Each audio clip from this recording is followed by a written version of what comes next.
Stop searching, start working. The easiest way to find office space is at comparetheoffices.com. All right, let's get right into it. We're talking about a revolution happening in our offices, and this one has 4 legs and a very, very happy tail.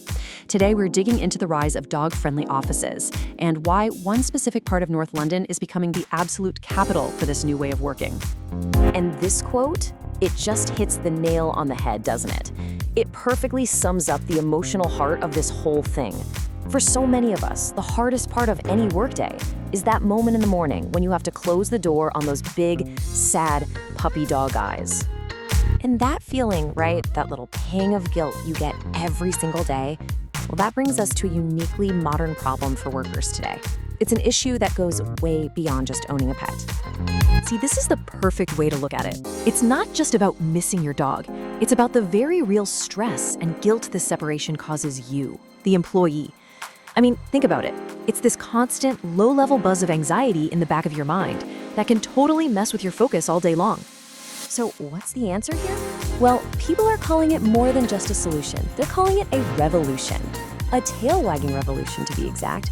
It's all about companies totally rethinking what a supportive workplace even looks like. And that term right there, paradigm shift, that's a big one. You really need to get this. This isn't just some quirky new office perk, like getting a fancy new coffee machine. No, this points to a fundamental change in how we think about the line between our work lives and our personal lives. And this is where it gets really interesting, because what this shift creates is a powerful win-win-win. I mean, think about it. By getting rid of a huge source of stress for employees, companies aren't just being nice. They're actually creating a more focused, more engaged workforce. And that boosts productivity and loyalty. So the pet wins, the person wins, and yeah, the company's bottom line wins too.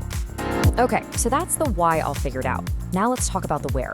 Because yeah, this is happening all over, but there's one place that's really leading the pack.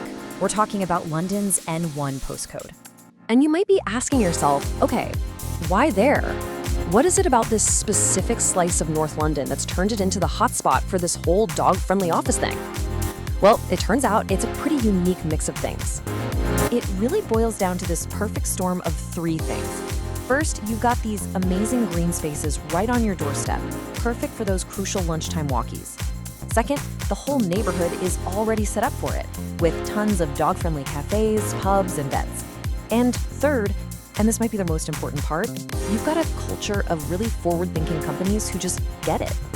Yeah, let's dig into that last point for a second. In a super competitive area like the Knowledge Quarter, the fight for the best talent is, well, it's fierce.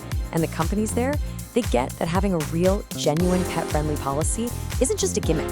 It's a serious strategic move to pull in and keep the best people.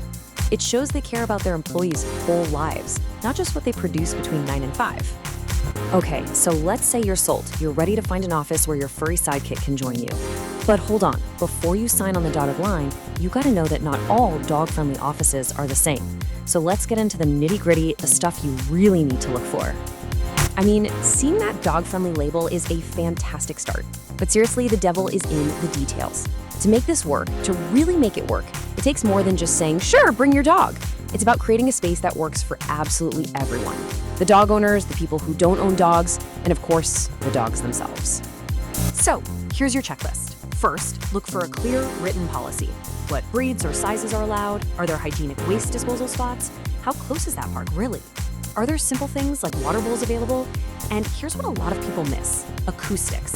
A super loud, echoey office can be a nightmare for a dog. And finally, what's the deal with air quality and cleaning? Asking these questions from the get-go will save you a ton of headaches later. And all of this really leaves us with one big question, doesn't it? When you add it all up, the lower stress for people, the better company culture, that strategic edge in hiring, you have to wonder, could having a canine colleague be one of the most important keys to unlocking a happier, healthier, and way more productive future of work?